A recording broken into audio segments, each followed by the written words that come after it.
করুন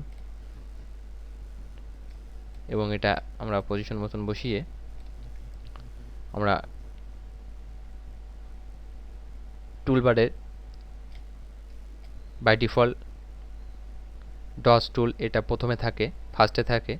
তো আমরা কিবোর্ড থেকে ও প্রেস করেও আমরা ডস টুল সিলেক্ট করতে পারি। তো আমরা মাউস দিয়ে সিলেক্ট করছি। প্রথমে আমরা ডগ টুলের ব্যবহার সম্বন্ধে জানব। তো এই এখানে তিনটি টুল আছে, dodge tool, burn tool and response tool.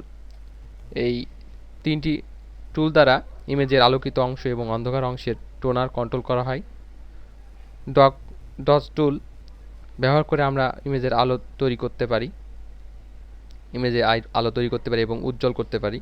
Response টুল দিয়ে ডার্ক করে স্যাচুরেশন এবং কন্ট্রাস্টের পরিমাণ কমে যায় এবং ধীরে ধীরে ইমেজটি দেখে সাদা কালো, ব্ল্যাক অ্যান্ড হোয়াইট মনে হয়।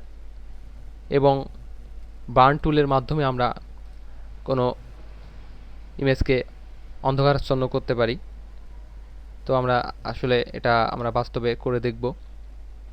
এর জন্য প্রথমে আমরা ডস টুলটি সিলেক্ট করে এখানে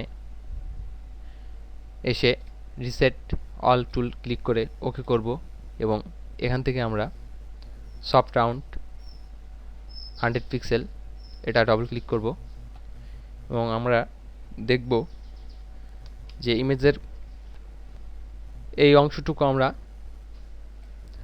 আমাদের এই হলুদ ফুলগুলো যেখানে আছে সেখানে আমরা ক্লিক করে একটু ডার্ক করব। তাহলে আমরা দেখতে পাবো যে এই হলুদ ফুলগুলো আরও উজ্জ্বল হচ্ছে। যেখানে যেখানে আমাদের হলুদ ফুল আছে এভাবে আমরা ডস টুল দিয়ে আরও উজ্জ্বল করে দিই, ঠিক এভাবে। এবং এরপরে যে টুলটি আছে সেটা হলো বার্ন টুল। কিবোর্ড থেকে আমরা সিলেক্ট করার জন্য ও প্রেস করলেও আমাদের বার্ন টুল অথবা ডস টুল অথবা রেসপন্স টুল সিলেক্ট হবে। তো এবার আমরা ইমেজের কিছু অংশ অন্ধকারাচ্ছন্ন করার জন্য ঠিক এখান থেকে আমরা এভাবে প্রেস করে এভাবে আমরা অন্ধকার করে দিতে পারি। আবার ক্লিক ছেড়ে দিয়ে আবার নতুন করে শুরু করলে আবার এরপর আরও অন্ধকার তৈরি হবে।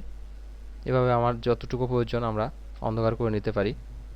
এভাবে বিভিন্ন সাইড অন্ধকার করতে পারি। এরপর আমরা দেখব